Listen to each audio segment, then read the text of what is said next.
যে বাথরুমটা আপনারা দেখতে পাচ্ছেন 6 ফুট লম্বা 5 ফুট চওড়া, তা পুরো টাইলসের যে ফিনিশিংয়ে কাজ হয়েছে আপনারা একবার দেখুন কত সুন্দর হয়েছে। এটা হচ্ছে রাফ টালি, যেটা পার্কিং লজে বসানো হয়। ঠিক আছে, দেখুন পুরো নিখুঁত কাজ হয়েছে। ঠিক আছে,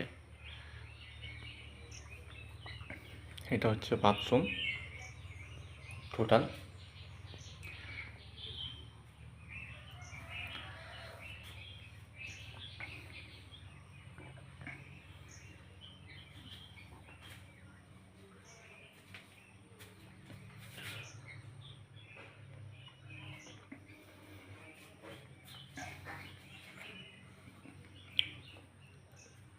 কেউ যদি কাজ করাতে চান অবশ্যই যোগাযোগ করবেন।